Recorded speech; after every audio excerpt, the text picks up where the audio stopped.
We've known that being overweight and obese are important risk factors for type 2 diabetes, but until recently not much attention has been paid to the role of specific foods. This 2013 meta-analysis of all the cohorts looking at meat and diabetes found significantly higher risk associated with total meat consumption, and especially processed meat, particularly poultry. But why? There's a whole list of potential culprits in meat. Maybe it's the saturated fat and animal fat, maybe it's the trans fats are naturally found in meat, maybe it's the cholesterol or the animal protein. The heme iron in meat can lead to free radicals, and this iron-induced oxidative stress may lead to chronic inflammation, type 2 diabetes. Advanced glycation end products are another problem. They promote oxidative stress and inflammation. And food analyses show that the highest levels of these so-called glycotoxins are found in meat, particularly roasted, fried, or broiled meat, though any foods from animal sources can be potent sources of these pro-oxidant chemicals. In this study, they fed diabetics foods packed with glycotoxins, like chicken, fish, and eggs, and their inflammatory markers shot up. Tumor necrosis factor, C-reactive protein, vascular adhesion molecules. Thus, in diabetes, dietary AGEs promote inflammatory mediators, leading to tissue injury. The good news, though, is that restriction of these kind of foods may suppress these inflammatory effects. Appropriate measures to limit AGE intake, such as eliminating these foods or sticking to just steaming and boiling meat, may greatly reduce the already heavy burden of these toxins in the diabetic patient. These glycotoxins may be the missing link between the increased consumption of animal fat and meats and the development of type 2 diabetes in the first place. Since the 2013 meta-analysis was published, this study came out, in which about 17,000 people were followed for about a dozen years. They found an 8% increase in risk for every 50 grams of daily meat consumption. So that's just like a quarter of a chicken breast worth of meat for the entire day. It may significantly increase risk of diabetes.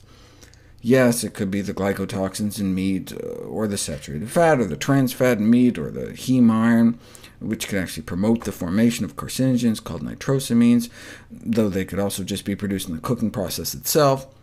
But this is new. There appears to be a clear excess of diabetes in those who handle meat for a living. Maybe there's some kind of diabetes-causing zoonotic infectious agent, like viruses, present in fresh cuts of meat, including poultry. Overstimulation of the aging enzyme TOR pathway by excess food consumption may be a crucial factor underlying the diabetes epidemics. But not just any food, animal proteins may not only stimulate the cancer-promoting growth hormone IGF-1, but provide high amounts of leucine, which stimulates TOR activation and appears to burn out the insulin-producing beta cells in the pancreas and contribute to type 2 diabetes. So it's not just the high-fat and added sugars. Critical attention has to be paid to the daily intake of animal proteins. In general, lower leucine levels are only really reached by the restriction of animal proteins. As I noted before, to reach the leucine intake provided by dairy or meat, you'd have to eat 9 pounds of cabbage, 100 apples.